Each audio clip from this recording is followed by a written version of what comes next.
Ի վերջո Ծառուկյանի հարցը, այսպես ասած, քաղաքական է, իսկ հանգուցալուծումը, ինչպես եք պատկերացնում այս իրավիճակում, հետընտրական է շրջանում։ Էլի քաղաքական է, որովհետև քաղաքական հաշվի արդարի հետևանքները իրավական հանգուցալուծում չեն կարող ունենալ, այսինքն շատ պարզ է, որ այստեղ իրավունքի օրենքի մասին որևէ խոսք չկա։ Պետական բոլոր ինստիտուտները դարձել են քաղաքական հաշվի արդարի գործիք, մեկ մարդու քմահաճույքով մարդիկ են կալանավորվում, մարդիկ վարկանց մեղադրանքներ են առաջադրում,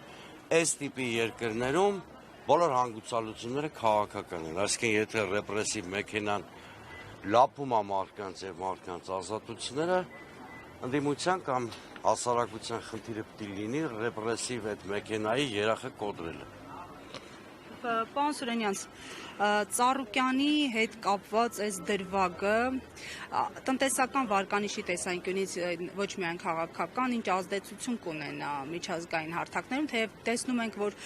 շատ կառույցներ միջազգային, որոնք մինչև 2018 բավականին ակտիվ էին, այս շրջանում պահպանում են լռություն, ամեն դեպքում արձանագրումներ անում են ինչ-որ ժամանակ օգտագործելու համար։ Ըստ ձեզ վարկանիշը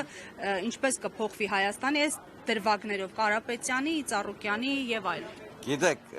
տեսեք, ես մի քանի օր առաջ կարդում էի Վրաստանի մասին, մեր տիպի երկիր, մեր հարևանը, էլի հետ սովետական տրամաբանությամբ, արաբական մի ընկերություն 6 միլիարդի ներդրումային ծրագիր էր իրականացնում Թբիլիսիում, կառուցապատման մեգանախագծեր եւ այլն։ Հայաստանում մի քանի 100 միլիոն են ներդրումային ծրագրեր, սա ծիծաղելի թիվ է, եթե չասեմ խոսում եմ ներդրումների իսպառ բացակայության մասին։ Եթե ոչ ամբողջ մեկ տարվա ընթացքում երկու համակարգաստեղծ ձեռնարկություն բանդիտական ձևով խլվում է, խոսքը հեցի մասին է եւ Արարատ ցեմենտի, ինչ ներդրումային միջավայրի մասին է խոսքը։ Հոխելագար չեն գան մի երկրում ներդրում անեն, որտեղ մի մոլագար որոշում է ամեն ինչ։ Իսկ հնարավոր է հենց այս համատեքստում տեղ են ազատում այլ ցանկալի ներդրումների համար, այսինքն ներդրումների բևեռն են փոխում ռուսականից, օրինակ, ինչպես իրենք են պիտակավորում, այլ ներդրումների։ Ներդրում չեն ապահովում, բայց ակնհայտորեն ներդրումների դաշտ չեն բացում, բայց ակնհայտորեն ձեր ասած ինչ-որ տրամաբանություն գոյություն ունի, կարծես թե տնտեսության կառուցվածքն են ուզում փոխեն, կամ սեփականության վերաբաժանման միջոցով լոյալ